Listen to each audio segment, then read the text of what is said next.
Public discourse has been feminized. We're leveling the playing field by making weaker men and lowering standards. The excuse makers on television turning every situation into an example of systemic racism are eunuchs or closeted bigots. They're believers in the supremacy of whiteness and menstruating men. Many of them, particularly the former athletes, are useful idiots. They have no idea they're being transitioned into chicks with. They're addicted to fame and need the money to sustain their irresponsible lifestyles. The culture replaced the Dixie chicks with Dixie chicks. Thankfully, Lamar Jackson is Kid Rock.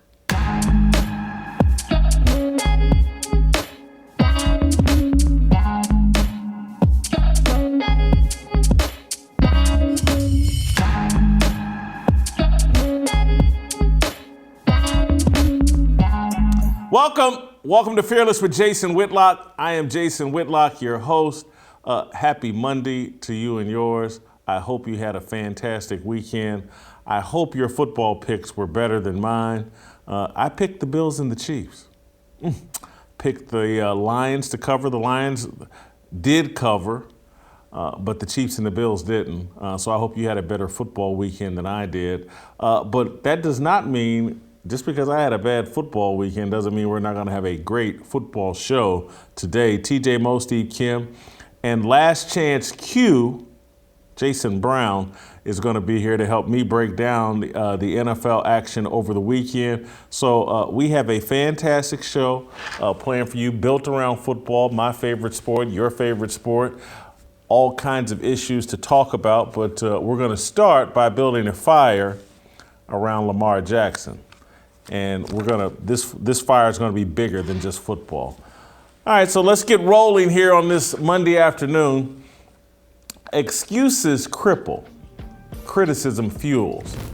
When Lamar Jackson signs the biggest contract in NFL history, I hope he wears a "Nobody Cares, Work Harder" t-shirt. It's his way of conveying that excuses cripple and criticism fuels. 3 games into the NFL season, Jackson is once again the league's best player. It's clear MVP frontrunner.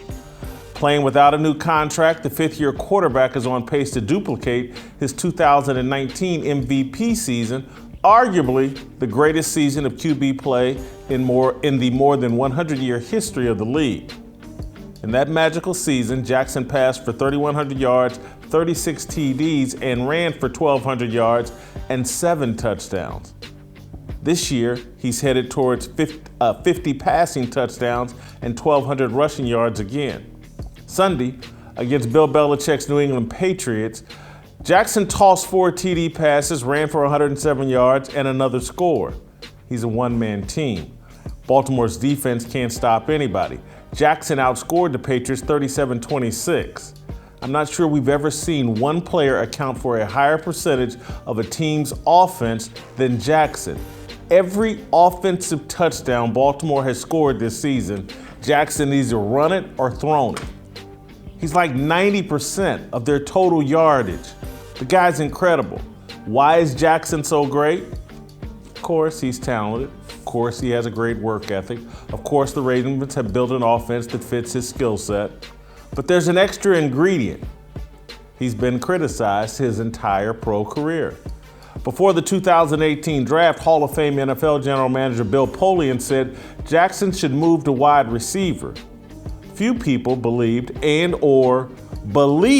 Jackson's style of play is sustainable. Jackson has a boatload of doubters. Those doubters fuel his greatness. It's a joy to watch. It speaks to the importance of criticism and the danger of excuses. The mainstream media thinks it's important to shield black people from criticism. They pin every failure on systemic racism. They blast every critic as a racist. They promote the narrative that black people must be smothered in a cocoon of praise to blossom. It's just not true, especially for men. Men, regardless of color, need critics, adversaries, and obstacles to reach their highest level of achievement. That's our fuel. Excuses are our kryptonite. Let me channel my inner Al Bundy and reminisce about my glory days as a high school athlete. As a 15-year-old sophomore playing in my third varsity game, I injured my elbow recovering a fumble against Ben Davis High School. Trainers looked over my arm for 2 or 3 plays and decided I could go back into the game. My offensive line coach, Lee Dilk, startled me before I returned to the field.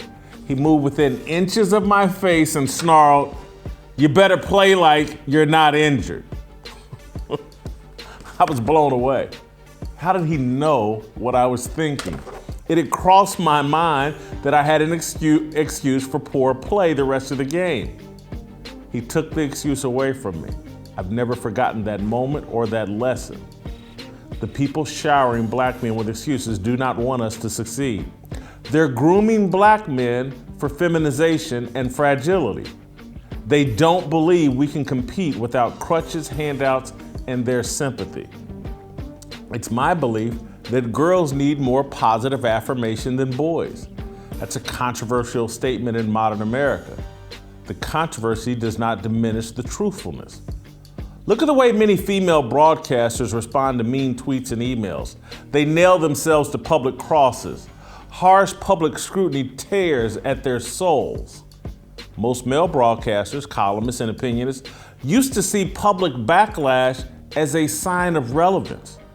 30 years ago, generating angry letters to the editor signaled success.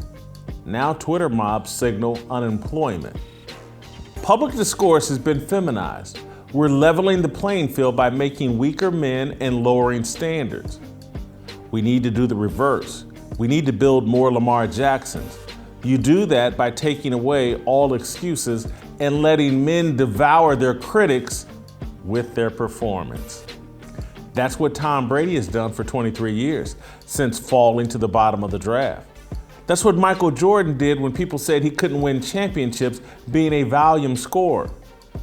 The excuse makers on television turning every situation into an example of systemic racism are eunuchs or closeted bigots. They're believers in the supremacy of whiteness and menstruating men. Many of them, particularly the former athletes, are youthful idiots. They have no idea they're being transitioned into chicks with. They're addicted to fame and need the money to sustain their irresponsible lifestyles. The culture replaced the country music singing Dixie chicks with guys that call themselves DICKSEY chicks, Dixie chicks. Lamar Jackson, thank God, is Kid Rock. That's my fire for today. I'm going to bring on TJ Moe to discuss today's fire. TJ, I've made the argument before. I feel like I got more evidence of it this weekend. That's why I'm basically repeating the argument. Criticism is the fuel. It's the vegetables. It's what powers men to greatness. The people running around denying this criticism to black people are crippling them. And I'm to the point with the athletes, a lot of them, I think they're useful idiots and they don't know what they're doing. But I think there's a segment of the media world that knows exactly what they're doing, and they're using idiots to achieve, useful idiots to achieve their goals. Let's start here with just an easy one, the football-related deal. Do you believe the fact that Lamar Jackson feels disrespected and unappreciated is fueling him to an even higher level of play? I think it's possible. And disclaimer, I may be the weird one. And so usually I am. But I'm going to give you, I don't operate this way. In fact, I tried to operate this way at one point. It didn't work. And so there was a guy, you know him, Tommy Saunders, played football at University of Missouri, walk-on, became a captain, got NFL tryouts. That's how hard he worked and committed himself to being the best he could be. He used to have a bracelet that he made that had the letters FEWDM, and it said, blank, everyone who doubted me. And so everybody told him he couldn't, and that's how he was able to do it. And I always thought about Tom Brady and the Brady Six. We've seen that for years now, where the 6 quarterbacks drafted in front of him. And I always thought of Michael Jordan, who just created issues to be upset about, right? And we saw it in the documentary. And I took that personally. He said that 500 times. I actually tried doing that, and it didn't work because I could not get myself to care what people who already didn't like me thought about me. It could motivate me for 5 minutes, right? And it wasn't necessarily that, I know what you're thinking, necessarily that they didn't like me, but they weren't the people who were invested in me. That's probably a better way to say it. These pundits on TV had nothing invested in me. And so the only sustainable piece of motivation that I ever got was thinking that my mom drove me to practice every day since I was 7 years old. Like, I need to prove her right. And my dad was my coach, and he gave money and time and energy into trying to make me into the best player that I could. I have teammates counting on me. I have head coaches who are putting their jobs on the line to put me out on the field and say, we think he's the best. He needs to go prove us right. That was the only sustainable thing for me. So when it comes to the criticism, it didn't ever motivate me. Where I think you're right was that excuses can cripple people, but it wasn't ever the criticism that fueled me. TJ, I'm going to twist your words and come back at you. I won't even say twist your words. I'm going to give you a different way to think about it. It doesn't have to be external criticism. It can be internal. And so I think anybody that takes on the challenge of being a Christian, that's an internal criticism that drives you every day. I am a flawed, weak, despicable human being, cursed by the sins of Adam. And there's a whole book written about me and all my failures called the Bible. And I'm going to try to course correct. I'm going to try to prove my critic as wrong as I possibly can. That is what drives me now as a more mature adult on my walk.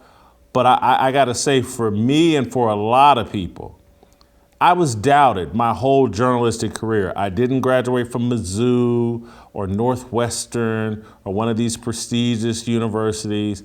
Again, I didn't even take college all that seriously. I graduated with a 2.3. I didn't do any of these prestige internships that kids were doing back then. But I did have a chip on my shoulder for everybody that thought I was going to be a waste of time or whatever. And so I believe there can be an external criticism that drives you, or you can have an internal criticism, a real understanding of how screwed up you are that will drive you to greater heights. And so again, that's why you're going to have to find criticism somewhere. External, internal, it's good if you find both. It's best if your internal criticism of yourself drives you. But some of us thrive off this little extra deal about what the world thinks about us. And I just think it's clear as that this guy's in a contract year. People are sitting there saying, you can't pay him as much as Mahomes. And this dude is like, no. Y'all gonna pay me more than Mahomes. Because as it relates to this Baltimore franchise, he's the most valuable football player in football, regardless of any team, as it relates to Baltimore. He may not be the best, but he's certainly the most valuable to any one team, Lamar Jackson. I think that's true. I want to go back, though, because I've heard you say when you graduated, you had doubters. You were out in Charlotte, and you had to go create what you wanted to talk about, do what you had to do to get what you wanted to do. But I've heard you say before, I graduated and realized, hey, I'm a Whitlock. This name means something, and I cannot be disappointing my father and my mother and my brother and sisters who all are counting on me. If I'm going to be in the public eye, the Whitlock name means something. So I just think that's sustainable, right? I don't think today you got critics or whatever, but nobody in their right mind could say, man, I knew Whitlock would never make it, right? What are they going to say now? So that runs out. You turn into Michael Jordan, who's an incredibly irrational person. Every little slight, he's turning into some competition that doesn't make any sense. And so Brady does the same thing. These are not reasonable people. I think there's a better way. Maybe, but why discredit the route that's working? Because there's a reason why. Trust me, when I click on Twitter, as I often do, when I click on my Facebook inbox, I know what's waiting for me there. And I gobble it up. And it keeps my engine going. And it really, and look, I have all this internal stuff that I'm doing as my walk with Christ. But if I can go get some steroids from Twitter or Facebook, I do it. I chew it up every day. I know exactly what's waiting for me in my Twitter mentions. And I if love that's the it. extra, if that's the extra, I'm with you, right? You have your intrinsic motivation, and that there's a lot of studies on this, that if you have just extrinsic motivation, you're not going to last very long. I took a management class in college that talked all about this, that like the very, very best way to do it, you have to be a self-motivator. You have intrinsic motivation in order to reach your tippy top of your potential. To put you over the top, you add a little bit of extrinsic motivation, which is what you're talking about. Get on Twitter for 5 minutes and you're like, I still got doubters. After 30 years in the business, I still got doubters. That's your little extra.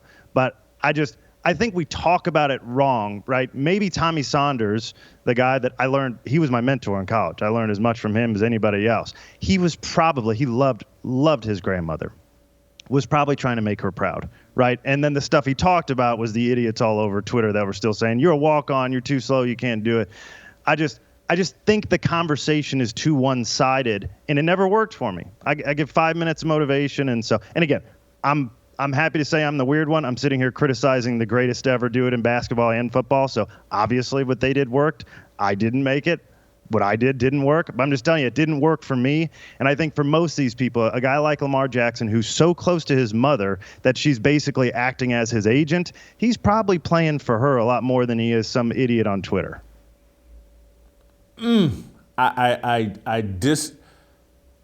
Disagrees too strong of a word. I think you're underestimating how much joy and motivation he takes from Bill Polian, a really respected NFL guy, saying he should play wide receiver, and all the people that don't think he deserves the kind of money as Patrick Mahomes. I do think it's driving him, and I do think I want to move on from debating that to just this whole excuse-making deal we've gone into, and this whole thing of you must shower these men with praise, and anybody that if there's any criticism, it's like jumping on bombs and trying to protect. It's like everybody signs themselves up to be Secret Service guys to shield these public figures from any criticism, and I think it's a feminizing of the culture that's weakening men, and in this attempt to level the playing field, if we could just remove all criticism. If no one sent out any mean tweets, it would be fair to Sarah Spain and Mina Kimes and everybody else. It's a feminization of public discourse that's completely unhealthy, turns men into eunuchs, weakens men. I think men and women are built different. I think women do need and thrive in places that are positive and affirming, and men need to be challenged and need obstacles thrown in front of them. And look, this isn't true about all women, but I'm just speaking in general. My life experience has taught me you better pour more positive praise and affirmation towards women if you want good results, if you want a good reaction, than men. Oh, I think there's no question about that. And again, people who are arguing against that are fighting against nature, because they can look at their own lives and say, I deal with women a little bit different than I deal with men. And that's not a learned, well, it is a learned behavior, but it's a behavior from experience. Nobody told me, hey, you can't quite talk to her like that. I talked to her like that a few times and it didn't work, and I adjusted my behavior until it promoted the best. You learn this as a manager of people doing anything, right? If you're in the workplace, you see, I'm going to have to motivate different people different ways. And there are extremes on each side. There are extreme women who would prefer to be treated like the men. And Okay. But there just aren't very many of them. If you're generalizing, that's the truth. The mean tweet, the mean words thing you were talking about, America's been feminized as a general rule. If people didn't care about mean tweets, Donald Trump would still be president, right? We actually swung an election based on mean tweets. And so I don't know how we get back there other than to say, like, Twitter has created I don't know that this is necessarily a bad thing, but like Twitter has filters now to where you can say, if anybody says these words, I won't even have to see them. You can go into your mentions, type in a list of things you never want to see. So put in every curse word. You can say you don't want to see the word fat. You don't want to see the word ugly. So you can only ever read nice things about yourself. You can tailor the whole world to seeing that, even on social media now. So anybody complaining is complaining because they've either not taken the time to go do that or they want attention. You can actually create this soft little safe space world that people talk about all the time. You can make that even on social media now. It does rob you of the opportunity to overcome, right? Because if you may be getting criticized, but if you don't know it, you don't even know you have anything to overcome. What do you think everything's okay? Without criticism, they steal the opportunity for you to reevaluate your own behavior. You may think you're doing a really good job. You may think that you're treating people nicely till you get some feedback. Can you imagine if I walked up to my wife and said, all right, Kara, listen, I don't want to hear the word mean, jerk, a-hole, and just say, that's my filter. You're not going to say any of those things to me anymore. And so that's going to be our relationship moving forward. It would never work. You actually need that feedback to adjust your behavior so that you can grow as a human. You've taken me down a path of having to acknowledge my filter bans the N-word, coon, but it so I have used that filter. Just there's some things it's just like, but for the most part, anybody that watches me knows or watches my social media feed knows that I'm far more inclined to engage with a critic than someone praising me. And it's because I'm always on the hunt for legitimate criticism. I really am, because it's a way for me to improve. And so I'll filter through most of the garbage I get to find that one piece of authentic, helpful criticism that will allow me to improve. Anyway, I got to keep it moving.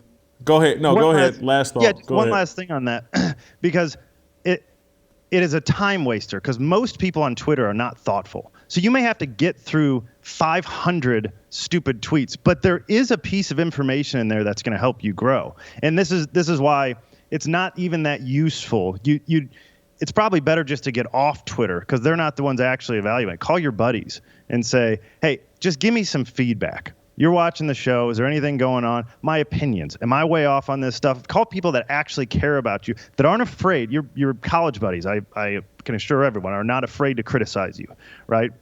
If you're friends with people in college, they'll say whatever, whenever. And so go to your college buddies. Twitter probably isn't the best place for that, but if you're going to be on Twitter, just acknowledge that that's coming and live with it.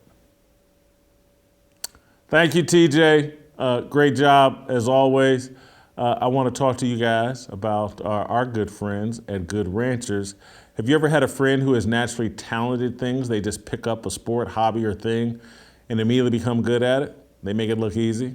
If you don't have that friend, it's probably because it's you and we all despise you. The good news is, no matter who you are, you can make great food look very easy with Good Ranchers. They source the highest quality meat in America, and when I say highest quality, I mean it. And more importantly, they can prove it.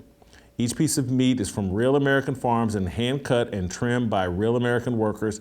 They only source from farms that meet their standards of excellence, which means it's pasture raised, no antibiotics ever, and no added hormones. Good Ranchers is so confident in the quality they sell that they have a 100% satisfaction guarantee on every box they ship to you. Plus, and this is the best part, you can use my promo code FEARLESS to get shipping free and $30 off your first order. Trust me when I tell you, the only thing as good as their meat is their in-house customer service team. This is America's best meat and seafood sold by some of America's best people. They won big awards like Best Food Subscription and being part of the Inc. 5,000 list of America's fastest growing companies, but their mission is still the same, bringing everyone to the table to share in the best of what makes life good. If you want the best, then go with Good Ranchers. Visit goodranchers.com/fearless to save on American meat delivered to your door. You know what you need to do. Good Fearless Soldier. All right, you can email me, and I want you to email me, feedback at fearless@theblaze.com. I told you guys last week, and you saw it last week, send me some good feedback, even if you're a critic. Even if you're a critic.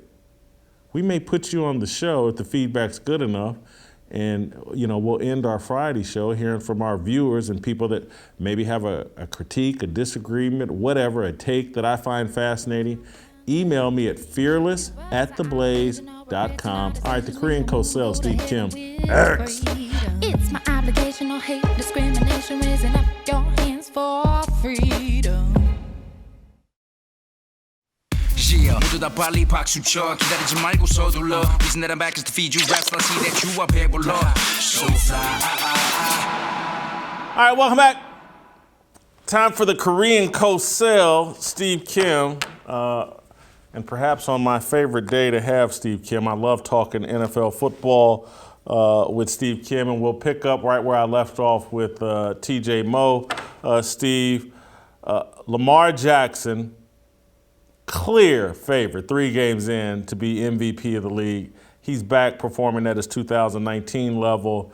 I think he's the unquestioned MVP right now. Do you agree? Well, if we were going to give a 3/17th of the season MVP, yes. I mean, but the theme of this should be it's only September.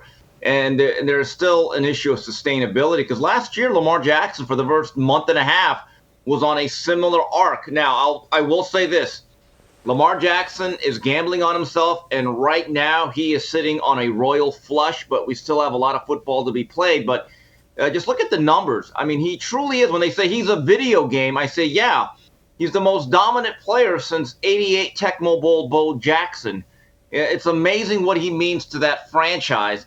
And let's say he stays relatively healthy and stays, let's say, even just on an 80% pace, right? Offensively, with the production, both on the air and with his legs.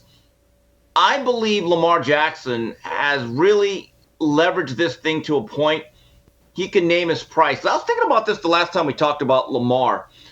I don't believe that there is a player as closely associated with his franchise and means as much to that city and community as Lamar. I mean, look at the Baltimore Ravens. If you did a Mount Rushmore, it would obviously be Ray Lewis, then Ed Reed, and then Jonathan Ogden. And you say already, I think Lamar Jackson, I think he's the 4th guy. With all due respect to guys like Peter Boulware and, Chris McAllister and Jamal Lewis, Lamar Jackson, I believe if you don't sign him and if he's relatively healthy, short of being crippled, I believe Baltimore will have a revolt. So already he's won the gamble. Now the question is, can he remain upright for 17 games? I'll go a step further, or not a step further. I would replace Jonathan Ogden with Ozzie Newsome on their Mount Rushmore. I would do that. But then I would expand it and just let's go Baltimore football in general. Mm-hmm. And so I think Johnny Unitas is on there. Ray Lewis is on there. Ed Reed is on there. And then now you got a debate between Lamar Jackson and Ozzie Newsome, in my opinion. And Ozzie Newsome, the great executive for the Baltimore Ravens, who had his own Hall of Fame playing career. Mostly, I believe, in Cleveland, or maybe all in Cleveland. But yes. Yeah, I think Lamar Jackson, just in 5 seasons, and again, this whole sustainable deal, I think we're going to have to table that discussion because my question as it relates to this contract coming up is what Lamar Jackson doing sustainable for the next 4 or 5 years? And if so, then you have to pay him as much as more than Patrick Mahomes. Yeah, I mean, look, at the end of the day, with the athletic dual threat quarterbacks, maybe now we say, hey, if a guy has an 8 to 10 year run instead of 15 to 20 based on the style, let's just play it out that decade. You know what impressed me about Lamar yesterday? Treat him like a running back. If a running back Exactly. has an 8-year career, 10-year career, it's a success. Right. And very few of them get that third contract. Let's be honest. When a running back hits age 30, it's like when you go into that refrigerator and you see that carton of milk and it's like, oh boy, that's expired. Let's throw that out. That's just the way it goes. The most impressive, eye-opening play for Lamar yesterday was this particular pass, the corner out to Duvernay. And I was like, wow, in the end zone, that throw was on time and it was touched, it was arced, and it was right there. And I'm thinking, you know what? That's quarterbacking. Lamar, I know me and you have disagreed on this. I know Lamar does not have the classic over-the-top short delivery. It's a little bit low. But, Jason, I've always maintained he throws a very catchable soft pass, and it's a very tight spiral. And I believe his pass placement is getting better. Now, as he gets a little bit older, the key for him is to continue to evolve in the pocket and just get rid of the ball on time. Randall Cunningham was a guy that I remember Randall in the late to mid 80s to late 80s. He was this like really athletic guy. He did all these plays off platform, extending them. But Jason, his best year statistically was in 1998 as a Minnesota Viking with Randy Moss outside, Chris Carter, and I believe Jake Reed and Robert Smith. You know what he did most of the season? He threw in the pocket. I mean, if you go through that season, there are very few scrambling Randall plays. He was just a guy with a big, long delivery, but he was a pocket passer in what was really, in my view, his best statistical year. All right, let's move on to another topic. And this video has gone a bit viral. I saw it early yesterday, or right before halftime. Patrick Mahomes and Eric Bieniemy bickering with each other as they went into the halftime locker room. And at some point here, Andy Reid has to step in and separate the two. And Andy Reid grabs Patrick Mahomes and kind of escorts him away from Eric Bieniemy. Eric Bieniemy's reputation is that he's a bit of a hothead. I think LaShawn McCoy. Do we have? Shady McCoy tweeted out, who played with the Chiefs for a year. All Bieniemy does is argue with the players. Knows nothing about passing or play calling. And then I think we have a video of Patrick Mahomes, I guess today or after the game yesterday, explaining what happened. So let's take a look at let's hear what Patrick Mahomes had to say about what happened between he and Bieniemy. At the end of the day, I wanted to go try to score. I mean, that's just who I am. We were in a tough situation. I believe it was like second or third and 20 and something like that. And probably the smart decision was to just take it. We got the ball at a half. Let's just go to halftime. But I'm always going to be wanting to score. And I mean, I pretty much just said, let me have a chance at it. And then he was just like, let's get back in our locker room and we'll get something going for the next half. And I guess I don't know if that's an altercation, but I mean, that was the end of the conversation. So my position on any and all of this is that Eric Bieniemy's in a tough spot. He's a ceremonial offensive coordinator running Andy Reid's offense. So that puts him in a tough spot where the players can take out their frustrations on Eric Bieniemy and not challenge Andy Reid. Trust me, if they're going in at halftime sitting on the ball, that's Andy Reid's decision, not Eric Bieniemy's. Patrick Mahomes is going off on Bieniemy because he can. And because he doesn't want to yell at Andy Reid. So they've set up Bieniemy as this piñata and as the fall guy. Again, I'm a big Andy Reid fan and supporter, love what Andy Reid's done for the Chiefs. But I just think Bieniemy's in a terrible spot being this figurehead offensive coordinator. He takes the heat. Fans are all, oh, what's going on between Bieniemy and Patrick Mahomes? Bieniemy is known for being a bit of a hothead, but he's not respected by the players, and part of that lack of respect is because of this ceremonial position he has. Jason, I'm going to defend Eric Bieniemy. He's coaching, and I'm glad he didn't back down. And because in that situation, without Tyreek Hill, the way you play 2-minute situations or last second, before the half, end of game situations, it is completely different. And yesterday, the Chiefs, I thought, played one of the sloppiest games, and that particular decision is one of the sound ones they've made. But let me go back to Bieniemy. As history, I remember watching clips when he was the running back coach for a young Adrian Peterson in Minnesota. And what I liked about him, he wasn't just a valet. He wasn't just Farnsworth Bentley. He got on his ass. I mean, he really coached him hard, and that's his job. And by the way, we could, I think, put to bed whose offense this is and whose real system it is and who's the play caller. Look, it's Andy Reid. Okay, but with that being said, disputes between the quarterback and coordinator, they're kind of commonplace. If you talk to anyone that's been on an NFL sideline, I remember years ago, Tom Brady's playing a game in Washington. This is about 10 to 12 years ago, and it said a lot about that culture of that franchise. Tom throws a terrible interception in the end zone. I think it cost him the game. And they're on the sideline, and Brady's sitting on the bench. Bill O'Brien gets on him. Brady tries to bark back, and I'm telling you, Bill O'Brien was this close in his face. He was this close in his face and said, no, I don't care who the you are. We are the coaches. You're the quarterback. Not happening. And you know what? They both separated. Everything's good. They shook hands. So I'm actually glad because that's the way Bieniemy is. He's not going to back down. I think there's a realization from Patrick Mahomes.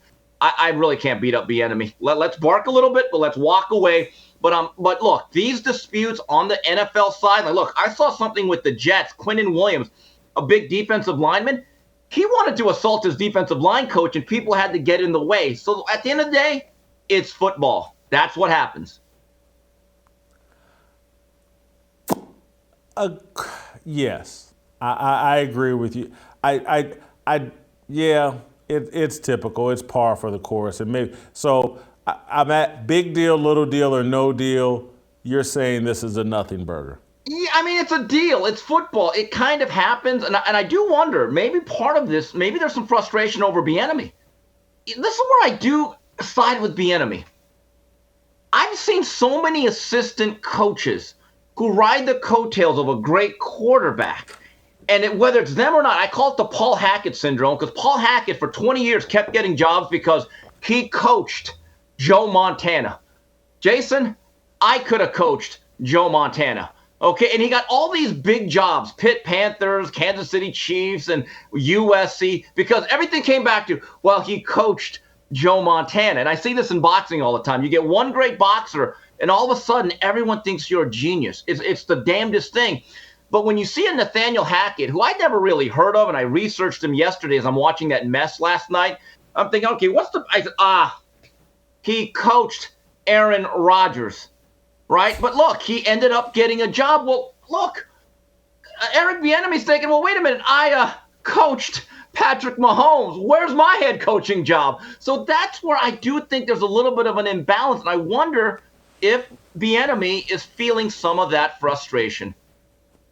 Oh, I'm sure he's feeling that frustration. The only thing I would add, though, you got to be able to get in the interview and fool them into believing that you coached Aaron Rodgers or Joe Montana or Tom Brady or whatever. You got to be able to pull it off and make the owner believe and the other people making a decision, yeah, I did that. If you can't, if you get in that interview and you're claiming that, pretending to, and you can't pull it off, that's how you don't get the job. Right. And Jason, with Eric Bieniemy, look, I think everyone deserves a second chance. We all live in a glass house. None of us are perfect. But some of the things that Eric Bieniemy has been involved in a long time ago, they haunt him now, unfortunately. And that is a reality also when you interview for these types of jobs. All right, the Buffalo Bills, everybody's favorite football team, or Super Bowl favorite football team, lost yesterday to the Miami Dolphins. I watched a lot of that game. The statistics are pretty overwhelming. If you look, I think we got a graphic here about time of possession, Yeah. total number of plays, yards, everything favors the Buffalo Bills. They dominated that football game and figured out a way to lose it. I still think the Bills are the best team in football. Nothing that I saw yesterday tarnishes that. Jason, again, the theme, it's only September and it's only week 3. A Lombardi trophy has never been given after week 3. But I will say this, my guy, the elite guy, Joshua Allen, again, I have high standards for him because that's what I think. That last throw where he one-hopped it into the end zone, he reverted back to some really bad habits. His alignment on his feet, his footwork, he overstrided, and he one-hopped it. If you're going to be an elite quarterback at the MVP level, you got to throw that. And that ball was also thrown late. That needed to become out of the break. So that's where Ken Dorsey still has some work to do in cleaning up Joshua Allen's mechanics. But that was a game, and it shows you something, though, Jason. This is a common theme, and I've been charting this a little bit throughout college football and pros because the game really mirrors each other on Saturdays and Sundays. I see a lot of teams running up a lot of time of possession, which now today, it's the very definition of empty calories. That's the most useless stat. Total number of plays, which kind of matters, and then also yards. Jason, a lot of offenses now in an offensive game, they can move the ball in between the 20. The elite teams punch the ball in.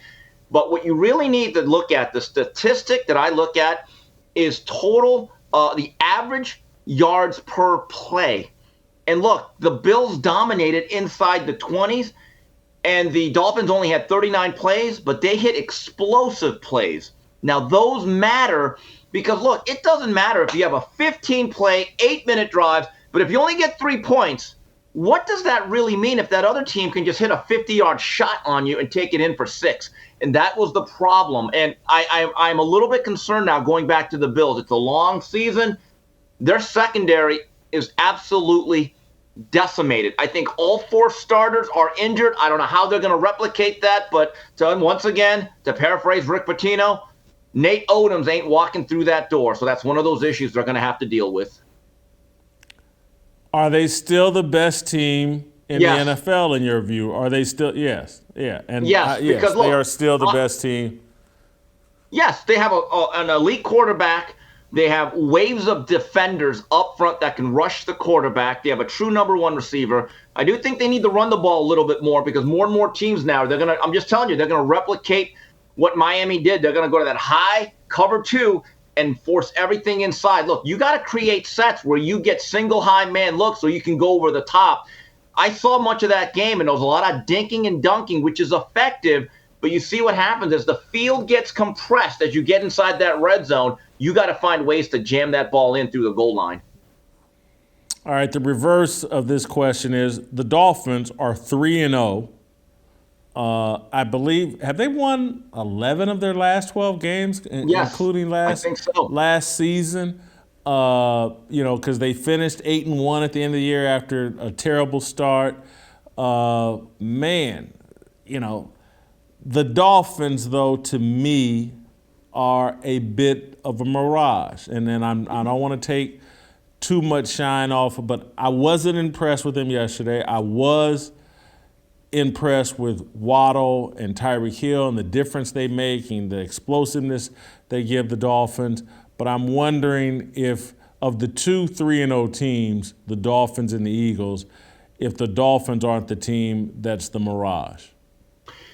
If you were to say, Steve, gun to head, which team do you like in the long term? Believe it or not, I like the team with Jalen Hurts in Philadelphia. I think they're very, very solid on both sides. A.J. Brown, I'm still trying to figure out why did the Titans dump a guy that's 25 years old that looks like he has a lot of good years left. And A.J. Brown with Devontae Smith, who's a little track star, he'll still stretch the defense. A.J. Brown does all that other stuff inside. He's a big-bodied catcher, big-boned guy that'll do all the dirty work. And Jalen Hurts, look, I was not a believer in him as a long-term starter. I'm not quite a complete believer, but I'm thinking I'm getting there. I actually like him and what he brings to the table. Now, the Dolphins are interesting to me. I see them a lot. Remember the old Houston Oilers with the run and shoot when they had Ernest Givens and Haywood Jeffries, and they were great, and they were really fast, and they were quick. They were a consummate AstroTurf Dome team. but they could never win in the playoffs, even with a great quarterback like Warren Moon. You always kind of thought that style is fun to watch. It's very exciting and entertaining, but can it take you to a Super Bowl? When I look at the Dolphins, I would say let's come back to November when everyone has a little bit of tape. Because remember, the first time around the league, you can surprise people, and Mike McDaniel is very creative. But every offense has a situation where they're a step or two ahead of the defense. By the second time you start playing divisional opponents, they understand how to defend you a little bit better. So that's the thing. But I really like the Eagles because Jason, they are physical and strong on both sides of the line of scrimmage. And they have real weapons and playmakers. And believe it or not, I think Hurts is actually pretty good. Let me steer you back because I asked the question the wrong way. Let me steer you back to the Dolphins a bit more. Let me tell you the thing that you can't scheme for. It's what Randy Moss always had, incredible speed. And so it didn't matter. There was no defense that could contain Randy Moss. He just outran any defense you drew up on paper. That's kind of what I think we're looking at as it relates to Waddle and Tyreek Hill. The whole question comes down to, will Tua consistently get him the ball when they run past these defenses? And so far, he's shown that he can do it, particularly at opportune times. And so I don't think this is going to be a situation with the Dolphins where scheme catches up with them or game plan. It's just really about, are they really this good? Will Tua consistently get these guys the ball when they run past the defense? And will, to sit there and to go up against that Buffalo offense for 90 plays, I believe Buffalo ran 90 plays, and only surrendered 19 points. Is Miami's defense really that good? Is Tua as good as he looks early, and is Miami's defense as good as it looked yesterday? Well, here's one thing. One thing I've never seen, Jason, in football? A quarterback complete a pass if they're out of the game. Tua is a small guy. There's already been issues of durability. I mean, there's actually a question if he should have been allowed to come back in the game yesterday. Again, he's a very small guy. And when you're running those deep routes, you know what the problem is? You got to go 1 Mississippi, 2 Mississippi, 3 Mississippi, and beyond. Those are deep set drops. Now, does Mike McDaniel draw it up and scheme as well as anybody? Yes. But this is still a game of blocking and tackling with big, angry men. I mean, the hit or the shove that Tua took, that wasn't exactly the hardest hit I've ever seen. And I'm just telling you, throughout the year, this thing is such a grind. The great quarterbacks do one thing, whether it's Peyton Manning, Tom Brady, Aaron Rodgers, whoever it is. They know how to keep themselves clean and safe. Let's see if Tua can do that. Let's move to the only 0-3 team in the National Football League. It's the Las Vegas Raiders. Josh McDaniels is deservedly taking a lot of criticism. This is his second opportunity as a head coach. He's been everybody's, oh my God, he's the next big thing. He's off that Bill Belichick staff. I'm starting to wonder now, is he the most overrated, overhyped coaching prospect we've ever seen? Is he the Jamarcus Russell of coaching? Well, now, wait a minute. He actually showed up to do his job. I mean, to be Jamarcus Russell, honestly, he's lasted way too long. I mean, that when you talk about busthood, I mean, you're talking about like Michael LeCandy, Jamarcus Russell, Ryan Leaf. I wouldn't say that. Look, maybe he's the modern day Norv Turner, a guy that's meant to be a really respected and good offensive coordinator. But again, Jason, I go back to what I said a few minutes ago. How did Josh McDaniel get his reputation? He worked with Tom Brady. When you have guys like Tom Brady and Aaron Rodgers, you know what they do as a football coach? They raise your IQ by 100. And once they leave your life, you go back to your regular IQ. It's the funniest thing, right? I'm a lot smarter with Dan Marino and John Elway. You give me Dave Craig, I'm kind of average intelligence. I mean, there's nothing new. But here's the interesting thing, though, about the Raiders at 0-3. It's now a 17-game season. So it's not quite the death sentence it used to be. Also, Jason, the AFC West it's kind of in shambles in a sense that, look, I think the Chiefs will be there. The Chargers look to be falling apart, literally and physically. The Broncos, I don't know what they're doing, but Russell Wilson does not look like the same guy. I don't know if it's erosion. I don't know if it's the system. But as Keith Sweat once said, something just ain't right. So I don't think there's any team right now after 3 weeks that is running away with it. And so I would not count the Raiders out yet. I still actually like their base foundation of talent. Here's what, and I'm a supporter of this guy that I'm about to criticize. Derek Carr, to me, didn't look right in that game. He and I'm not sure if he's looked right all regular season, but I didn't. Their little last drive where they had a chance to win, I didn't like it at all. He hit the big play on 4th down that got him down there, but the other throws other than that, I just wasn't impressed. And so Josh McDaniels is going to take a lot of heat, and perhaps he deserves heat for Derek Carr not performing at a high level. But I do think this is the first time I've been like, maybe Derek Carr is just not a franchise quarterback. Yeah, I mean, look, Jason Brown, who I want to be when I grow up, he's never been a Derek Carr fan, and that's why he's a coach, and that's why I just watch football on the couch. I mean, look, with Derek Carr, me and you've kind of been on the same boat. You have Devontae Adams now. You got Waller, who's a Pro Bowl level tight end. You got Justin Renfro, who's an elite slot receiver. The weapons are there. You have Josh McDaniels, who's supposedly an offensive guru. Now, there's two ways to look at this. I think you called Hunter Renfro Justin Renfro. But anyway, Hunter continue. Renfro. Okay, I get the white guys mixed up. Sorry about that. Anyway, so here's the issue. You could argue that they're 6 or 7 plays away from actually being 3-0 or 2-1. But the counter to that is, and that's the quarterback's job to make those plays. It's the reality. I mean, when you are given that responsibility of being a quote-unquote franchise quarterback, your job is to find a way to win the tough games. Thus far, I hate to say it, Derek Carr has failed. I want to move on to the NFC East and Ron Rivera and the Washington Commanders. I'm working on a theory right now that Ron Rivera is benefiting, and forgive me for saying this, benefiting from being a cancer survivor, benefiting from being Hispanic, benefiting from working for Dan Snyder, and he's benefiting from the whole diversity, inclusion, and equity movement. Ron Rivera has been a head coach for 12 seasons, I believe. He's had 3 winning seasons, all Cam Newton sponsored winning seasons. And Cam Newton, for a time, was this incredible star and talent that couldn't be stopped. But Ron Rivera may be overvalued here because, he brings so much credibility and he's such a great, respected leader. And I'm like, really? Are we sure? What? I think he benefits from a lot of things that have nothing to do with his ability to produce winning football teams.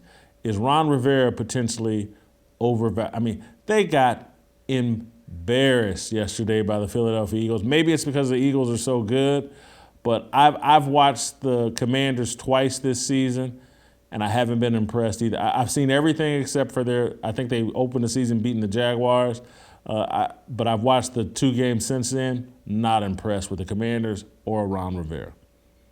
Well, that's an interesting. I had not thought about that, because when I just think of Ron Rivera, I think of a football guy, a football man, a guy who's devoted his life to the game of football, and he's solid. But you got me thinking, how about this for a theory? And I don't know if it's a bit of a cop-out, but maybe he's getting the benefit of the doubt because he's the very antithesis of Daniel Snyder, the owner, who is thought of as this villainous, dastardly guy, while Ron Rivera, no matter what his record is a solid, decent, salt-of-the-earth individual. And with that, because of the toxicity around the Washington Commandos, on and off the field, because it's Ron Rivera who's steering this Titanic. Did you call them the Commandos on purpose? Or was that a slip of the tongue where you just, or was that I'm slip trying of to the be tongue where you're politically trying to be correct. funny? I'm trying to change my ways. I don't want to anger Twitter anymore. I'm turning over a new leaf. Okay, no, but seriously. You call them Washington Commandos. Commandos or whatever. They're the Washington Football Club. I thought Commanders. actually that was whatever they're all.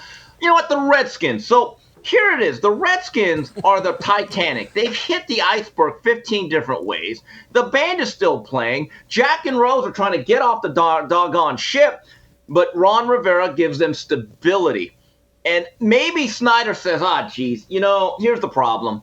I've done so many bad things. And on top of it, if I fire Ron Rivera now they're really going to come after me. So maybe that's the protection. Maybe it's not the Mexican Latino card. Maybe it's the, oh, my God, Ron is everything I'm not, so I can't get rid of him card.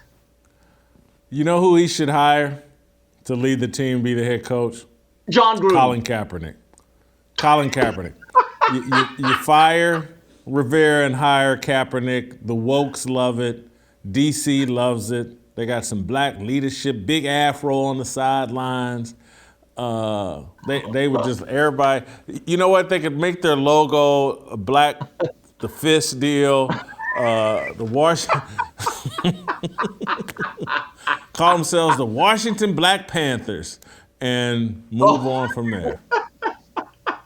Here's the thing about that's very funny because I've always thought this guy barely wants to even pretend to play football. Could you imagine him actually trying to put in the hours to work as a coach? I mean, but here's my view. I'm going to go back to my idea. Daniel Snyder should just go full rogue and say, you know what? I'm going to go with Gruden. I've hired the brother, gotten Jay. You know what, John? Come here. I don't care about your emails. I'm not going to check your servers. Come back here. We need to play some winning football. All right, final question. You've already touched on a little bit of this, but Justin Herbert finished that game yesterday. They got brutalized by the Jaguars. He finished the game. They're down 30-some-odd points or whatever, and he's still out there playing. Are you kidding me? But bigger problem, Herbert finishing the game or Tua Tagovailoa returning to the game after getting smoked by the Buffalo Bills. The NFLPA is launching or wants an investigation on how Tua returned so quickly. What's the bigger problem, Herbert finishing or Tua returning? Tua returning is no problem. That's just being a football player. That's being a leader of men. God bless you. You know what? You're good. Okay? Because if you did want to return to the game, no matter what anyone says, all those other players would have been like, hey, guy, it's 95 degrees, 100% humidity. You have the safest rules out there. I think, look, I get the safety aspect, but 20 years ago, this is not even an issue. It's not my body, though, or my brain. But Herbert, this San Diego Charger team, LA Chargers, still not used to that. I read today that their Rashawn Slater, who is a really good young left tackle, soon to be perennial All-Pro, he's out for the year. And this is a question for boy wonder Brandon Staley, who we have been very critical of. I don't get it. You're down 38-10 in garbage time. You've been dominated the whole game. You have a damaged quarterback. Your job as a leader is to tell Herbert, sit down. Sit down. And I'm watching this press conference, and he's like, he wanted to play. Hey, Staley, who's the coach? Are you the leader or not? That's the type of game that if I'm the GM or the Spanoses, and I'm seeing my hundreds of $1 million investment, soon to be, my franchise quarterback for the next decade, getting put back out there, I'd have a meeting saying, Brandon, what are you doing? Okay, we've lost the game. We got to think short-term, but also long-term. I really believe, and I know this is only, I believe, a second year, that roster is much better than it in terms of the way it's constructed as opposed to the results. And I've said this to other people. I don't believe with a roster like that, you get a 5-year plan. If he doesn't make the playoffs with that particular team, I'd get rid of him because I thought last year he blew the season for the Los Angeles Chargers. I'm going to say this in defense of Staley. I'm going to repeat what he said. Hey, he's going to be playing with this level of pain for the foreseeable future, and we got to get him used to it. That's part of the logic and reasoning of why they didn't pull him out. You add in the fact that Justin Herbert is saying, no, I want to stay out there because, again, he's in his mind, I got to get used to playing with this pain. I got to get used to being in the fourth quarter and managing this pain. And so that's the excuse. I don't buy it. I would have taken him out. It's not worth it. You know, I'll let him get used to the pain with longer practices or something, or I just wouldn't have done it in a game where he was getting his butt kicked that bad. Jason, you are defending the indefensible. We're talking about the last 4 minutes. For 56 minutes, he had learned to play with the pain. Well, I get it. If it's a tie game or even a two-possession game, okay, let's try to do something. I believe it was 38-10, and that game was actually shown out here locally. I was watching a lot of it along with the Rams and the Cardinals. For much of that game, Justin Herbert was by far the second-best quarterback. I mean, Trevor Lawrence was in command. He was looking like a franchise quarterback, while Justin Herbert looked like a damaged guy who, quite frankly, was not getting a lot of help. I understand going down with the ship, but as the great Michael Ray Richardson once said, so eloquently as he only could, that ship be sunk. The game is over. You pull the quarterback. Come on, Jason. There was no defending that from Staley at that point. None. Korean Cosell, I got to go. I got to move on to the last chance Q. Jason Brown, our QB expert. X.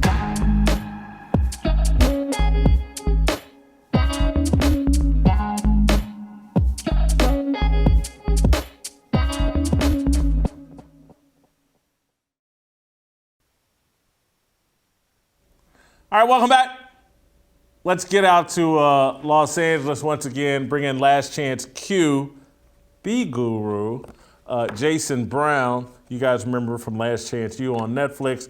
We remember him because he's the last remaining Lamar Jackson doubter. Lamar Jackson, 3 games in, Jason, is the clear-cut MVP of the National Football League. You say what? Let it play out. It's not sustainable. Let it play out. Hey, you're gonna be saying this in 2030. Let it play out. It's not. You gonna be saying this in 2030? No, because he'll never make it that long in this style of play. With this style of play, I just had Clint Stoner on my show this morning for my wake-up show. Former NFL player, played for the Cowboys, and I played a game with him. I said, listen, I'll name you some names. Tell me, is he worth the money? And the first one on there was Lamar Jackson. He said unequivocally no. He does a show in Houston. He's pretty well recognized. He's pretty well reputable. He's a reputable guy. And I agree with him. Now, I don't agree with... What's his justification? Hold for 1 second. What's his justification? The man is on pace for 50, 60 passing TDs. He's 90% of their offense. If it ends this year, he's still worth the money. I agree. Listen, I will eat crow, as the great Jason Whitlock once said. I will, if it comes down to it, that he ends up being the guy. And like I said on your show, I commend the guy greatly. I think he's unbelievable for what he's doing. He's sticking his neck out there. He's letting them hang low. No agent said, screw your money. I know what I'm worth. Deshaun got paid. I won it. I've won the same amount of games, if not more. I'm better. I got an MVP. I get it. I'm a great character. I have no issues off the field. I get all that. But he ran 11 times for 107 yards yesterday and a touchdown. He was 18 of 29 for 200 yards, 4 touchdowns, okay? Great stats, 4 touchdowns against arguably one of the greatest defensive minds ever, Bill Belichick. What can I say, right? Your argument holds water, right? But can he do it continuously as the defensive coordinators scheme him with a better roster than New England? Because players win games, coaches lose them. And I just want to make sure that we're clear when this comes down to week 10, 11, 12, as we get closer to playoffs, our defensive coordinator is going to scheme him in a manner to hold him in the pocket, make him beat you with his arm, which I am saying right here on your show, he cannot do, he will not do. Now, does that make him not worth it? No. And me and Clint both said he's worth the money because of the marketplace has been set. So he earned the money for what the market is. He's not worth the money. And it's not sustainable, Jason. He's going to get hurt, knock on wood, continuing this play. And the Ravens know this. That is why they haven't offered him a guarantee. He's not sustainable. In 3 years, is he going to run for 111 yards? No. And what can he do in the long run? What can he do for me lately? You know this business, Jason, as well as I do. What have you done for me lately? Does his game equate to longevity at this rate? It doesn't. That's not what the NFL is for.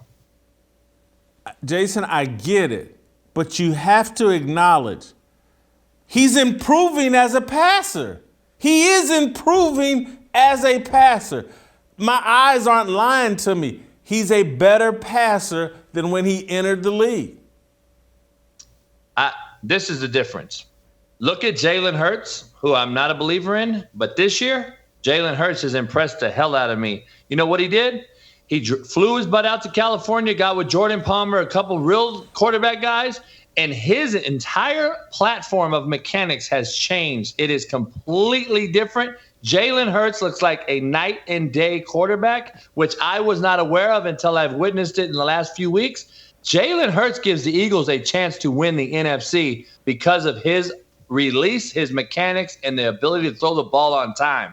Compared to Lamar Jackson, whose platform has yet to change, his mechanics arguably have gotten worse as he's gone along, even though he's throwing these touchdowns at an all-time rate right now. Look at his stats and his numbers. 18 of 28. What does that tell you, Jason? They are not secure with him sitting back there throwing the football 50 times a game to win the football game, which is fine. You don't need to. But understand, the shots they're taking with him and the balls that he's completing for touchdowns, look at the coverage, look at what's happening in the box. You're getting one high safety, you're getting man free. He's hitting balls over the middle off of play action and RPO, and they're wide open receivers. The tight end saved him twice yesterday.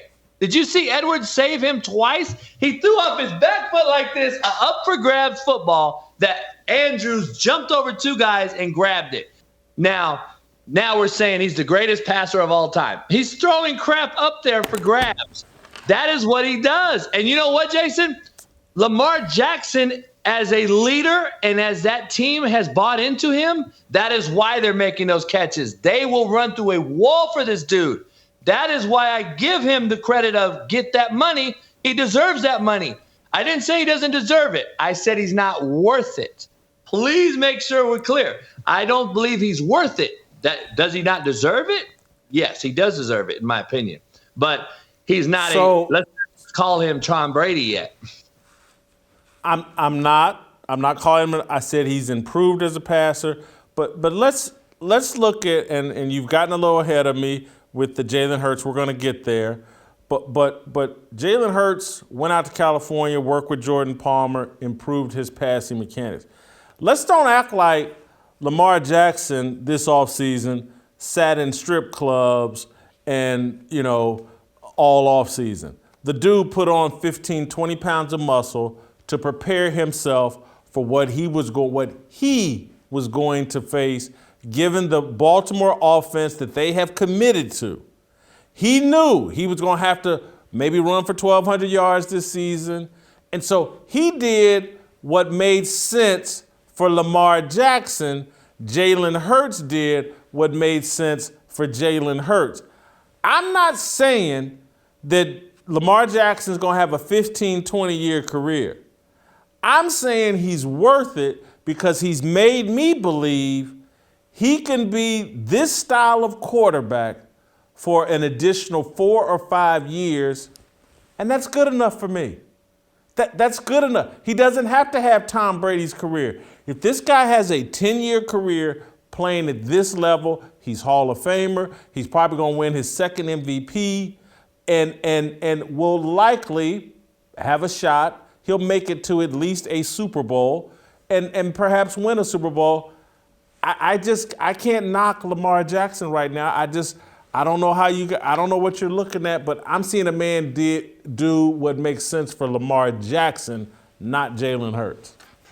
I'm looking at the totality of breaking down a quarterback from fundamentals from step 1 to step 100. What it entails to become an elite quarterback to win what is ultimately our judgment day Super Bowl. We are judged on winning Super Bowls regardless.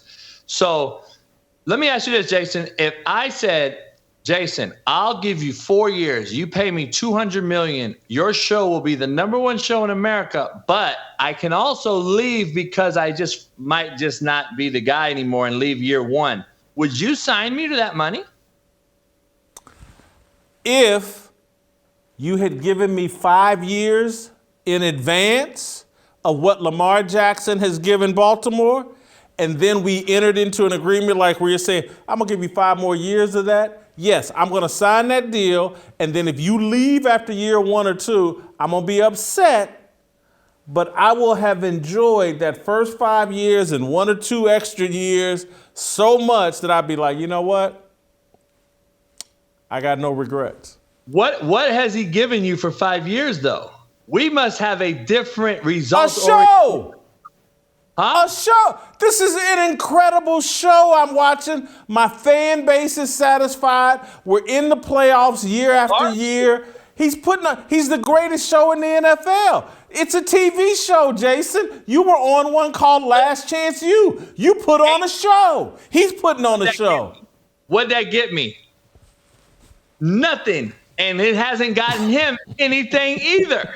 It hasn't gotten their fan base anything either. This is a result-oriented business. They want Super Bowl wins. They want playoff wins. What is he giving them? A show? He looks good because he runs around and he's a freak of nature. He put on 30 pounds of muscle. So now we have a linebacker, running back, playing quarterback. It's not sustainable. By the way that his deltoids, neck, and traps are, his throwing mechanics have gotten worse. It's all muscle in his lats. You know how hard it is? Look at Tom Brady's body type. He looks like shit.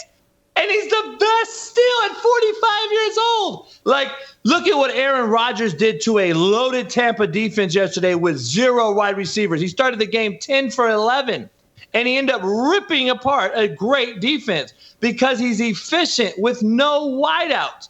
Lamar Jackson wishes in his dreams he could be that efficient and throw from the pocket and stay healthy.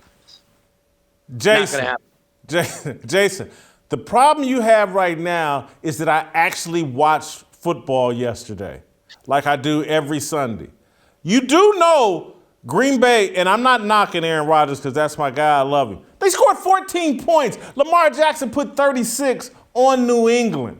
So don't tell me about what Aaron that's great. He started 10 for 11. They scored 2 touchdowns. Lamar Jackson accounted for 5. That's what a quarterback puts points on the board and gives his team a chance to win. They're 2-1. Green Bay's 2-1. Lamar Jackson's having a better season than Aaron Rodgers 3 games into the season. I agree. No argument out of me on that. The argument is Tampa Bay's defense is 10 times better than New England right now, number 1. Tampa Bay has probably the best defense in the NFL right now, and Aaron Rodgers has zero outside threats at wide receiver. And he's continued to do this with 0 threats. Devontae Adams, minus him, give me a wideout that he has not had to build from scratch. Give me a wideout that Mahomes and these other big-time quarterbacks have inherited as all pros. And you compare the two. There's no comparison. Lamar Jackson had Hollywood Brown want to leave him because he couldn't get him to football. Like, there is legitimate receiver issues out here that they talk around amongst the community. Like, hey, man, you can go ahead and go over there and run that show, but I ain't going there to catch no balls from Lamar Jackson, who's going to throw me 1 ball a quarter. They're not going to go for that, and it's not going to last very long. Pretty soon, you're going to have mutiny on the bounty in the locker room, and you're going to be called the running linebacker that's put on 30 pounds. Like, that's what it is. And in the NFL, it's not sustainable. I love him. I'm not disagreeing with you, and he is my MVP right now. He is. Because of what he's proven to bet on himself and say, I'm taking this to the house regardless of what the naysayers say. I hope he proves me wrong, Jason. I'm telling you right now, week 11, let's continue to have this conversation and see where we are. And I'll eat crow right here on national television in front of your audience and say I was wrong. But when that happens, I don't want to anoint anyone the GOAT or the MVP after 3 weeks. That's just where I'm at with it. Do you think today, after scoring 36 points, anybody in that Baltimore offense has a problem? Knowing the profession, the egos at the wide receiver position, which is the single most egotistical position in a locker room, I would bet dollars to dimes that there's some people bitching. Yes. And it goes on in every locker room. Devontae Adams right now is like big time issue in They're 0-3. They're 0-3. He should be upset. But he's not. You know what? He ain't mad that they're 0-3. Do you think he's mad if he has 20 catches a game and they're 0-3? Hell no, man. These dudes are the most egotistical humans on earth. I've come on record. I have receipts. Devontae Adams is going to have his worst season as an NFL pro. I've said it months ago. I've said it on my show. And he comes out week 1, 10 catches. Everyone's telling me I'm horrible. And then what has he done since? What has the tight end done since? What have the Raiders done since? It comes down to the quarterback. I've been saying this. Derek Carr is horrible. And so is so many other ones that we want to throw the bag to. And I just want to see Lamar in 10 weeks. I want to see these guys in 10 weeks. And I want to see how hunky-dory the locker room is in 10 weeks if Baltimore hits a slide and now we're talking about, making the playoffs or being the home field advantage seeking team that we think they're on track for right now. I don't see it, but we'll see. I'll eat crow if they do. All right, we'll probably do this again next week when Lamar puts up another spectacular performance. So just remember everything we just said. We're going to do it again next week. I want to move on and get your thoughts on Eric Bieniemy. I think being this figurehead offensive coordinator puts him in a bad spot. And he's complaining, or Patrick Mahomes is complaining to Bieniemy about sitting on the football at the end of the game when everybody with a brain knows that's Andy Reid's decision. But since Bieniemy has this figurehead position, they can use him like a piñata. Instead of going at Andy Reid, go at Eric Bieniemy and clown him and make him look like the bad guy. And again, I'm not someone that's this huge Eric Bieniemy fan, but I think he's in a bad spot being the figurehead offensive coordinator. It sets him up for this type of conflict. I agree with you. Right there, quarterback, OC, quote unquote OC, whatever we want to call him. I call him a titled OC. This happens. To me, that is nowhere near as demonstrative or out of pocket as it was with the Jets D lineman standing up to the coach. That is a straight blatant disrespect. Mahomes is a completely different animal. He was in a dispute and a disagreement. He didn't come aggressive at Bieniemy. He didn't come sideways at him. All he was displeased with, what we do not know, we're just speculating as well, reading lips. Is it really was it really sitting on the ball? Was it really the play call? Was it really the communication to the field from the sideline? We don't really know. What we do know is there's some displeasure there, and Bieniemy's put in this trick bag, so to speak. And as an African-American, as a brother in this position, with the Rooney Rule being as crazy and criminal as that rule is, it's really a slap in Bieniemy's face and all black coaches, in my opinion, because now he is the scapegoat to say black coaches don't deserve head jobs, and we're at an all-time low. Even after the Rooney Rule has been put in place, we have less black head coaches than we did before the damn Rooney Rule. So that thing is just a slap in the face. Eric Bieniemy is the scapegoat in this whole discussion, in my opinion, and I think that he is being set up for failure. And then you have former players like Shady McCoy coming out and blasting him on Twitter and saying that he's not the OC, he doesn't call the plays, et cetera, et cetera. He's been on several podcasts saying it. I don't like that because this is a tight fraternity, as you know, Jason. You played. This is a deal. We don't need to come out and bash players. We don't need to come out and bash coaches. But that is a kind of except Lamar Jackson. Yeah, it's kind of it's kind of a female move to me that he came out and bashed a former guy. See, I wouldn't bash Lamar Jackson as a coach or a player, though. I'm just giving a media perspective now, just like everybody else does on ESPN and everyone else. I actually know more than everybody damn talking, though. That's the difference. Well, and I'm about to put you to the test. We're going to see how fearless you are, because you've taken me down a path I wasn't expecting to go to, but you played the card about, black head coaches or whatever. We never have a legitimate conversation about black head coaches. Everything in the NFL is like, oh, it's got to be racism. The owners are racist. That's the only reason why they don't get the job. There's more to it than that, Jason, and you know that there's more to it. And I could rattle off a bunch of different factors. I'm going to rattle off just the ones that come to the top of my head because I wasn't expecting you to take me down this path. But the entry gate into coaching is the graduate assistant job. And black dudes aren't en masse raising their hands right after college to go, I'm going to make no money. I'm going to make $15,000 a year. Because many of them, the former players, they got babies. And if you got babies, it's hard to take a job that's going to pay you $12,000, $15,000 a year the first year or two out of college. So we're not entering the starting gate at the same time. Then you have many black players are so committed to playing the game and becoming professionals that they don't even really start thinking about transitioning into coaching until they've exhausted every avenue of their playing career. I've seen guys that I played with at the mid-major level that chased the NFL dream for 6-7 years.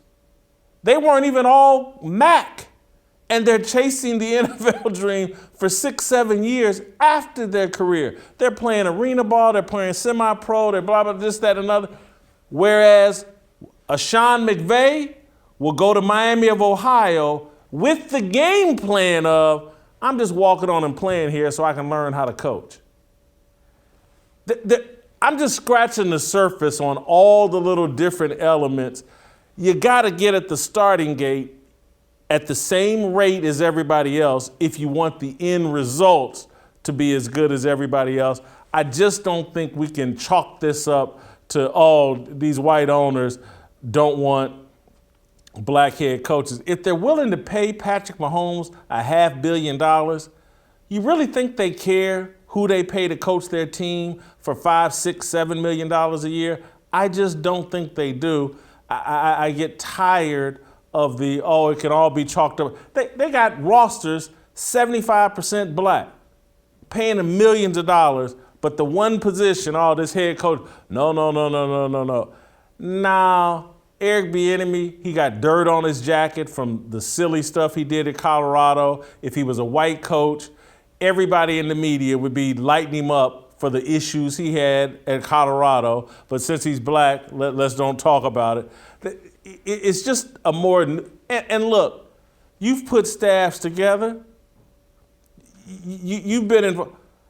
Are there a bunch of black dudes out here that have done the work to be play callers on the offensive side of the game?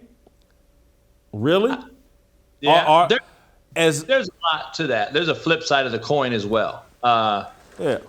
A lot So 76% black played college and NFL. It's 79% white coached. And mostly the black coaches are at the HBCU level, which they get a horrible rap. And I'm going to be honest, a lot of those coaches are not very good coaches. Maybe they haven't put in the time, like you said. But here's the flip coin side to this thing. Black coaches are asked to come in and be the be the controller, okay? That, in essence, in definition, I'm going to give you guys layman's terms, that is the recruiter. So I'm going to come in, recruit the players to your staff, and that is my sole job. When you're the recruiter, you also have the heartbeat of that kid, and you can talk to him and, quote unquote, control him during the season on and off the field. We see that doesn't work very well, but at the same time, when you are hired to bring talent to the program, as a lot of assistant young black coaches are, you don't learn the game. And my thing to all my black coaches and assistants and players that go on and coach is you need to learn how to play the game, not the game. And the game is a bigger thing in totality. It is learning how to talk to these folks. It's learning how to communicate. It's learning how to go learn the game, like you said, outside of just being the recruiter and the controller, so to speak.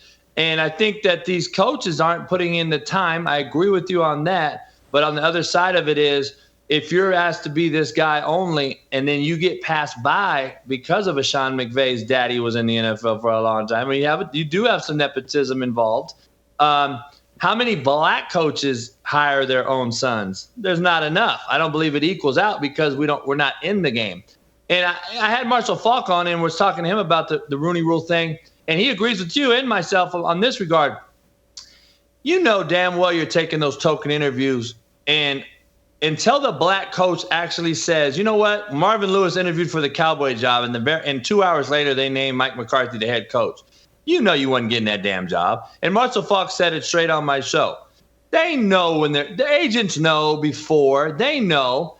But when the black coach finally, Jason, when he finally says, you know what, screw you, I'm not taking the interview, that is when you're going to see change. If you continue to just take the interview for clout, you're not going to get any more black coaches in this business than we already have. So somebody's going to have to drop their nuts and say, all right, I'm not going to take the interview. But they're going to continue to take it because it helps them it's on their resume. I interviewed for the Dallas Cowboy head job, which really in totality helps nobody. So I agree with you. I just see there is so many moving parts to this because of the intertwined relationship on the bottom of the barrel when they're done playing. Like you said, they may chase the dream. I had a kid on Last Chance U, played at Utah State, got a shot, didn't make it. I got him a job at BYU right now. He's GAing at BYU, young black brother from Nashville, Tennessee.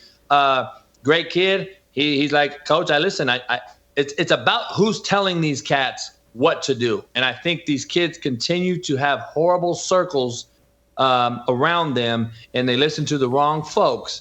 And then they want to chase this proverbial dream, and you're chasing a dream that is exactly that, a dream with no ending and no goal in sight. My kids, 13 coaches I got, black coaches, Division I jobs in some way, whether it's a equipment manager or a film guy or a grad assistant, they're all successful right now, and they're moving their way up the ladder. So they listen, though. And it comes from a strong role model, I believe, or a mentor that they believe in. And I don't believe a lot of these cats have that. And they're going and chasing this damn arena league, semi-pro, getting legs broken, don't have insurance. I mean, you know the deal. And now you're blaming everyone else. And that's the truth of the matter. We suck in our teeth, blaming, pointing fingers when at the end of the day, you just didn't play the game. You're trying to play games. And so it comes down to the role model and who's telling these guys what to do. And that's just the issue. It's so big, though. And so I want to hammer one point that I've already made, but I just want to crystallize it a bit more. And because, again, we never have this discussion. All we just sit around and do is, oh, well, the owners are racist. That's the end of the discussion. That's the only thing. And no, there's actually a point in life where you have to embrace a realistic vision for yourself. And so if your vision when you're 8 years old is to play in the NFL, and because trust me, mine was. I used to dream about giving my Hall of Fame speech. I used to practice it when I was 8, 9, 10, 11, 12, 13, 14, 15. Then I got to about age 17 and I was like, well, hold on, man.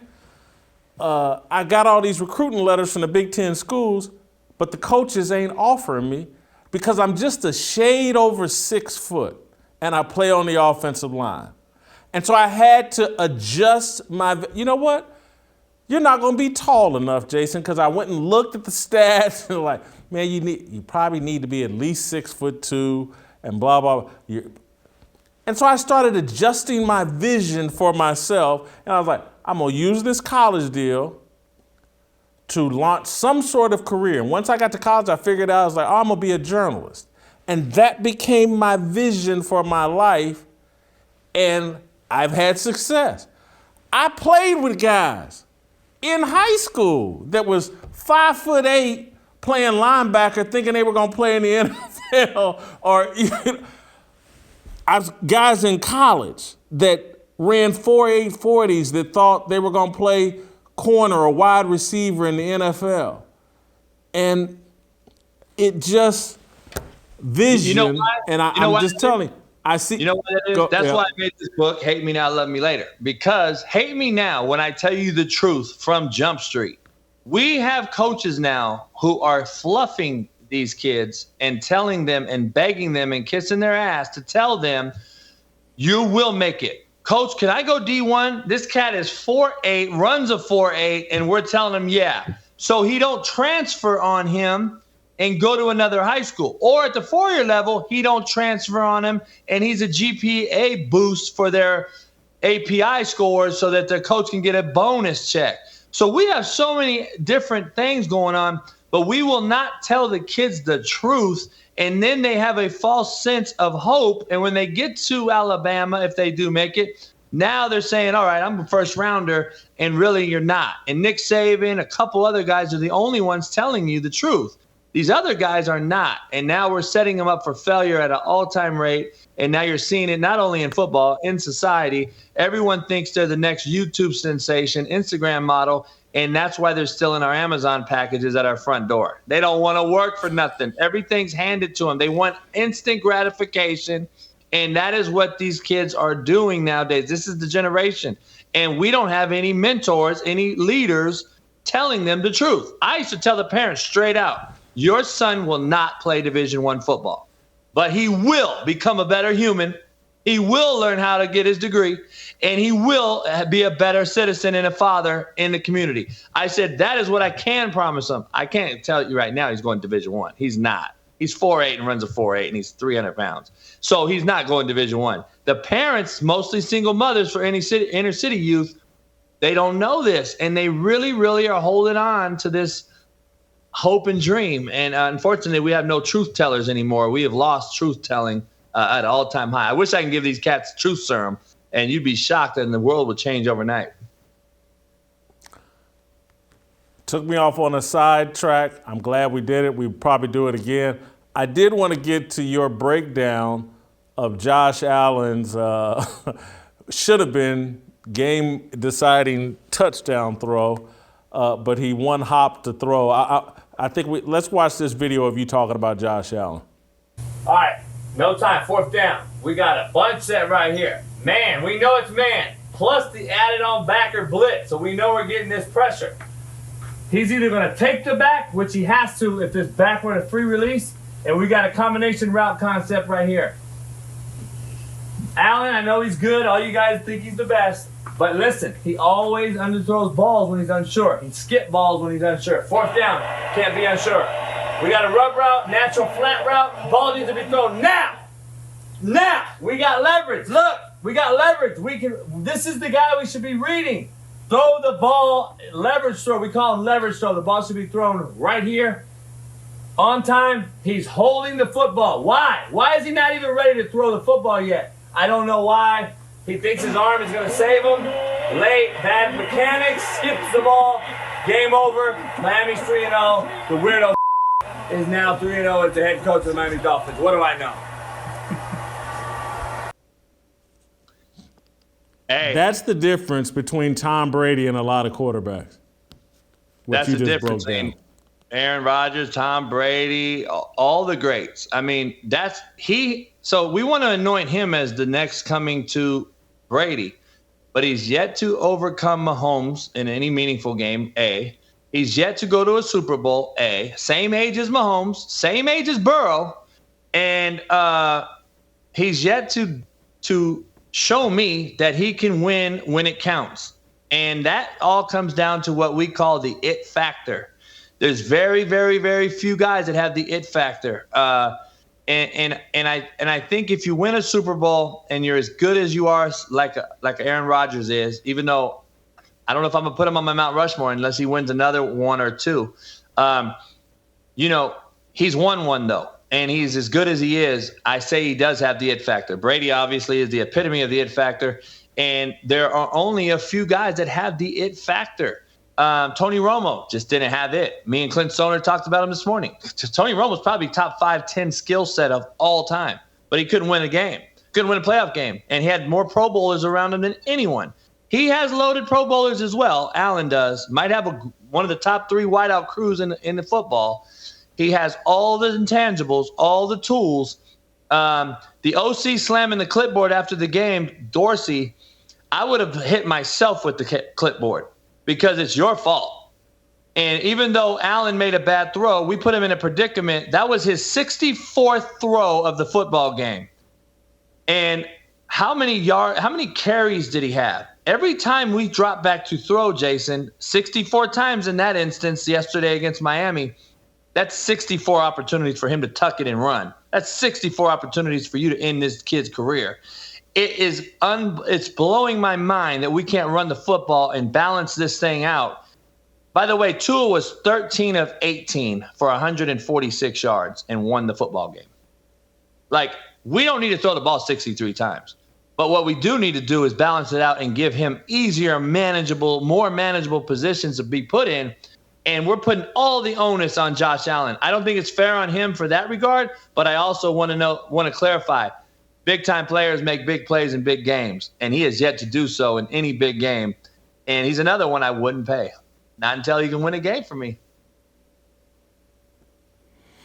I don't have the energy right now to argue with you about this Josh Allen deal. You wouldn't pay Josh Allen. Stop it, Not Jason. right now. You wouldn't. Not right now. What are we paying him for? Let me ask you this. What do you pay someone for? You pay a manager Future production. You pay a manager to get you a better gig, or your agent, or whoever. I pay a marketing team to market me better, to make more money for myself. That way you make more money. Why are we paying guys that don't make my business better? He's not making my business better. What has he done? He's lost to Mahomes twice. He didn't get to a Super Bowl yet.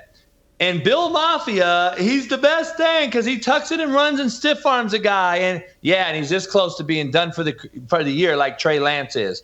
He's this close to being done, like get hit in the head like Tua got yesterday. And he's this close to being the next Jimmy G. I'm just telling you, we'll win a bunch of preseason games or regular season games, but we can't win the big one. He's Tony Romo in essence. He might be golfing more than he's playing football in the offseason, and if he can't win a damn playoff game. But we're paying him $200 million, $250 million guaranteed just says a lot to me, Jason. Now, it sounds to me, Jason, that you've adapted the new generation of acceptance, and I have not. I am not giving you a trophy and a participation trophy. I'm just not there yet. Probably why I'm not coaching. I need results, damn it. I need you to win me a playoff game and a Super Bowl, and then I'll give you everything. But Jason, how many great quarterbacks have we seen throughout time that is dominant in the regular season?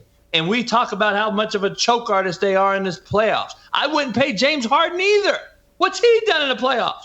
So, there's so many of these type of scenarios. I need results, and the end result for quarterback is winning, not regular season games, Super Bowls. And that is what this job is ultimately judged upon. So, Jason, where do you put Dan Marino all time? That's where I was exactly going. Would you pay Dan Marino? That's what I was about to ask you. Would you pay Dan Marino?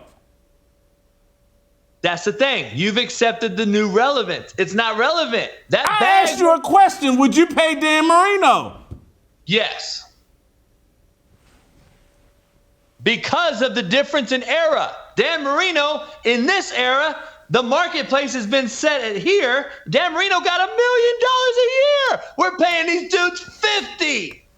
Like, come on, man. There's a difference there's a huge difference in this thing. I would pay Warren Moon. He didn't win one, but in this era, he demands the money.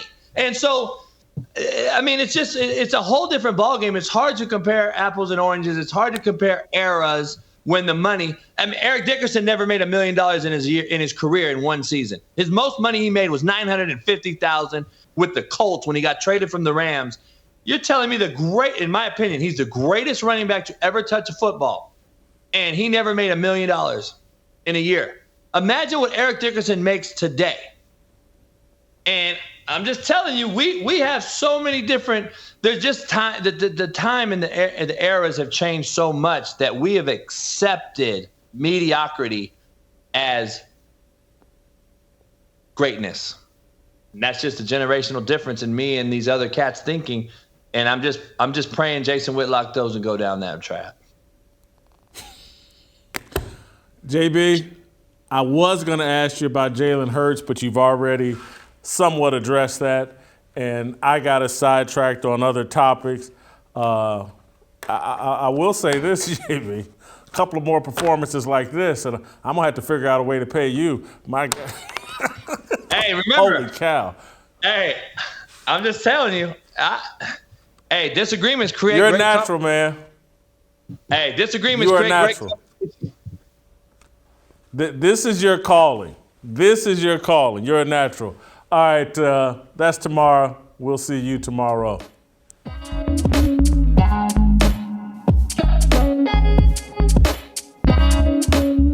for the countdown, coming off the breakdown, standing in line for freedom. Looking for a breakout, feeling like a standoff, nothing in life like freedom. Came in like a fighter, striking like a ladder, making all these moves for freedom.